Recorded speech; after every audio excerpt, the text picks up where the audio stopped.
Selamat pagi bosku, jumpa kembali bersama saya Cecilia dari Pilar Mas Investindo Sekuritas. Touch your heart, touch your profit. Bosku, setelah vakum selama beberapa bulan akibat pandemi, industri musik kini mulai merintis kembali pengadaan konser dengan penerapan protokol kesehatan. Menikmati konser dari mobil atau lebih dikenal dengan sebutan konser drive-in ini diselenggarakan pertama kali di JI Expo Kemayoran, Jakarta pada Sabtu dan Minggu kemarin. Wah, ini namanya hiburan yang inovatif tapi tanpa abai akan protokol kesehatan ya bosku. Berniat coba juga nggak bosku? Nah, seperti biasa kita akan mulai saja nih market review kita hari ini, Rabu 2 September 2020 dengan episode Dual Circulation. Maka dari itu jangan kemana-mana ya bosku, tetap di channel Pilar Mas Investindo Sekuritas. Touch your heart, touch your profit. Pionir Sekuritas Channel di Indonesia.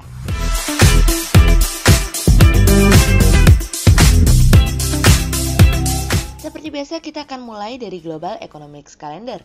Ada berita dari US Market US Manufacturing PMI yang turun dari sebelumnya 53,6 menjadi 53,1. Kemudian ada dari US ISM Manufacturing yang naik dari sebelumnya 54,2 menjadi 56. Kemudian ada dari US ISM Price Paid yang naik dari sebelumnya 53,2 menjadi 59,5. Kemudian kita beralih ke corporate news. Ada berita dari PT Pratama Widya atau PT PW yang mengalokasikan belanja modal 103,76 miliar rupiah di 2020 dari kontan.co.id. Kemudian ada dari PT Steel Pipe Industri Indonesia Tbk atau ISSP yang mencatatkan penurunan nilai penjualan di semester 1 2020 sebesar 27,3% dibandingkan periode yang sama tahun lalu menjadi 1,66 triliun rupiah dari kontan.co.id. Kemudian ada dari PT Indo Retail Makmur Internasional Tbk atau DNET yang menyatakan telah menggunakan belanja modal atau capital expenditure sebesar 300 miliar rupiah hingga paruh pertama tahun 2020 dari bisnis.com. Kemudian pada perdagangan hari Selasa tanggal 1 September 2020 IHSG ditutup menguat 72 poin atau 1,38% menjadi 5.310. Sektor pertambangan, aneka industri keuangan, perkebunan, infrastruktur, industri konsumsi, industri dasar bergerak positif dan menjadi kontributor terbesar pada kenaikan IHSG kemarin. Investor asing membukukan penjualan bersih sebesar 699 miliar rupiah. Kemudian kita akan mulai market review kita hari ini. Cerita hari ini akan kita awali dari dual circulation. Para pemimpin utama Cina mulai melakukan pertemuan pada bulan depan untuk menjawab tantangan terkait dengan situasi dan kondisi yang berlaku saat ini, yang dimana para pemimpin tersebut akan membuat strategi ekonomi Cina dalam kurun waktu 5 tahun ke depan, yang dimana ada ambisi untuk meningkatkan konsumsi domestik dan membuat teknologi yang lebih mumpuni di dalam negeri sebagai salah satu upaya untuk melindungi perekonomian Cina, yang dimana merupakan perekonomian terbesar kedua di dunia dari ketegangan politik yang tengah terjadi saat ini. Tentu hal ini akan menjadi perhatian pelaku pasar dan investor. Pasalnya apa yang akan disampaikan oleh Cina nanti tentu akan memberikan perhatian terhadap kita semua.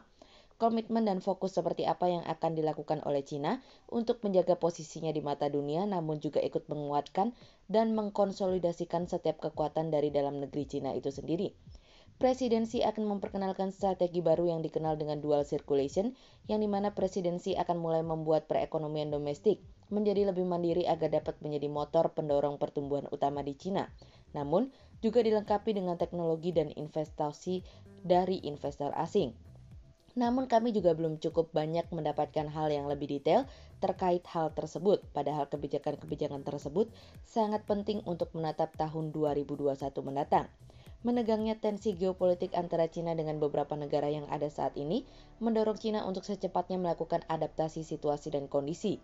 Adaptasi itulah yang membuat kebijakan ini nantinya mungkin akan memberikan pengaruh terhadap arus barang dan jasa di seluruh dunia nantinya. Dual circulation ini diharapkan akan menjadi salah satu strategi yang diandalkan oleh Cina sebagai upaya perlawanan dengan apa yang dilakukan oleh Amerika, yang dimana gosipnya Amerika ingin memisahkan Cina dengan perekonomian dunia. Meskipun menurut kami mimpi Amerika itu merupakan sesuatu yang mustahil, karena Cina memiliki peran yang sangat penting terhadap supply chain dunia. Untuk mendorong pengimplementasian dari dual circulation, presidensi mulai mendorong brand teknologi otomotif nasional dan mengembangkan teknologi utama di dalam negeri, namun juga mendesak eksekutif asing untuk tinggal di Cina dan berinvestasi lebih banyak. Xi menyampaikan bahwa Cina membutuhkan inovasi yang lebih kuat dan terobosan yang lebih dalam terkait dalam bidang teknologi utama dan inti secepat mungkin. Di tengah era masa depan yang penuh dengan harapan, teknologi memegang peran penting dalam menjaga pertumbuhan suatu negara. Oleh sebab itu, siapapun yang memiliki teknologi yang lebih maju dan dapat mengimplementasikan teknologi tersebut dalam berbagai hal dalam segmen kehidupan, maka akan membuat kekuatan suatu negara menjadi bertambah. Dan Cina mulai menyadari hal ini. Dual circulation ini menurut kami menjadi sebagai jawaban dari Cina yang dimana Cina berusaha untuk mengkonsolidasikan kekuatan dari dalam negeri dari berbagai aspek untuk mampu bertahan di panggung dunia dengan daya kekuatan yang lebih besar. Untuk mencapai kedikdayaan dalam panggung global, penguatan harus tercipta dari dalam, mendorong pertumbuhan untuk jangka panjang namun tetap bertahan di perekonomian dunia sebagai pusat ekonomi global. Dan dual circulation menjadi jawaban dari semua pertanyaan apakah Cina mampu bertahan di tengah tekanan global seperti sekarang? Tentu saja. Kemudian cerita selanjutnya datang dari deflasi lagi. Pergerakan IHSG yang tertekan di awal pekan yang disertai oleh aksi jual investor asing turut memberikan pertanyaan pada pelaku pasar terkait prospek IHSG pada bulan September. Kami menilai hal tersebut seiringan dengan rebalancing portofolio MSCI Indonesia, di mana hal tersebut bertepatan dengan tanggal efektif portofolio baru.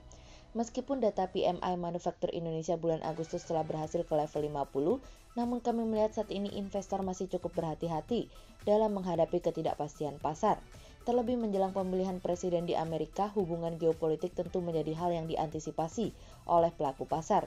Dari dalam negeri rilis data inflasi yang menunjukkan adanya deflasi secara month-on-month, di mana pada bulan Juli deflasi tercatat minus 0,01% dan pada bulan Agustus tercatat minus 0,05%.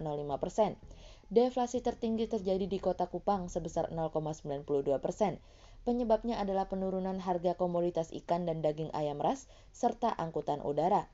Adapun inflasi tertinggi muncul di Kota Meulaboh sebesar 0,88% yang disebabkan oleh adanya kenaikan harga emas perhiasan, minyak goreng, dan jenis ikan.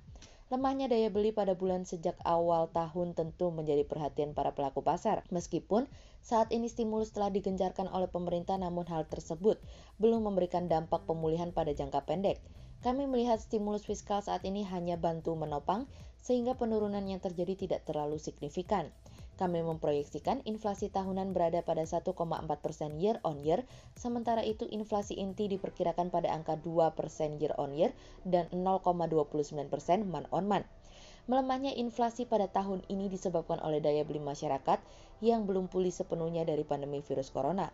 Hal tersebut membuat permintaan barang mengalami perlambatan dan harga-harga sulit mengalami kenaikan. Selain itu, kenaikan dari biaya pendidikan juga dinilai ikut memberikan tekanan pada inflasi tahun ini. Pada bulan Juli hingga Agustus merupakan awal tahun ajaran baru, di mana masyarakat mengeluarkan uang untuk pendaftaran sekolah atau universitas.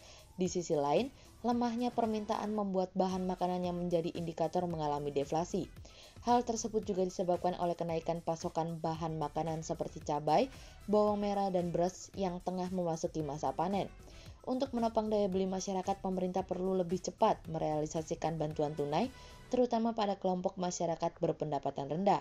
Kami melihat segmen konsumen tersebut merupakan yang paling terdampak dari adanya pandemi virus corona. Sehingga apabila bantuan tersebut diberikan kepada yang memang pantas untuk menerimanya, risiko penurunan dari daya beli yang lebih dalam dapat diminimalisir. Sehingga berdasarkan technical analisa, kami melihat saat ini IHSG memiliki peluang bergerak menguat dan ditradingkan pada level 5.328 hingga 5.367. Berikut stock watch pilar emas hari ini. Yang pertama ada dari Akra, kemudian yang kedua ada dari TBLA, dan yang ketiga ada dari LSIP. Berikut kami akan menyampaikan dua saham yang kami analisa hari ini ya bosku.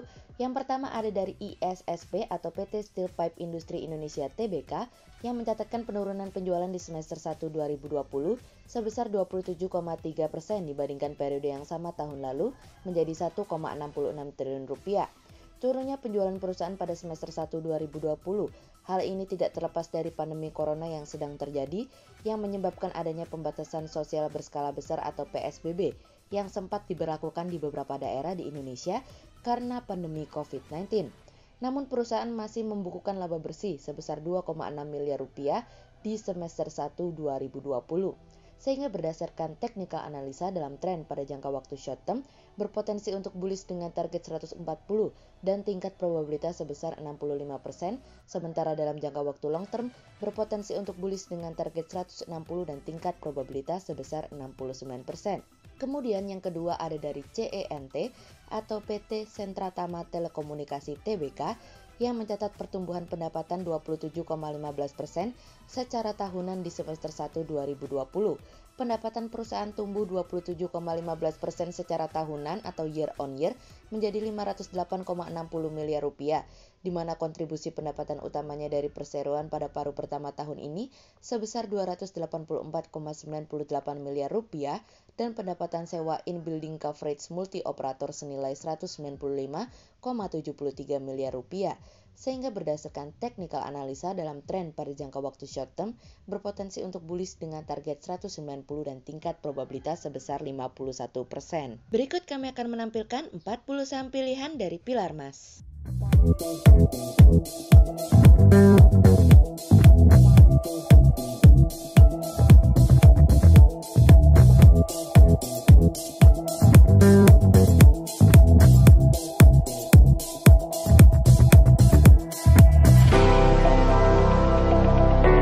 Sekian untuk review market kita kali ini ya Bosku. Untuk lebih lengkapnya Bosku bisa download PDF dengan klik link di bawah video ini atau bisa juga langsung akses ke website kami di www.pilarmas-investindo.co.id.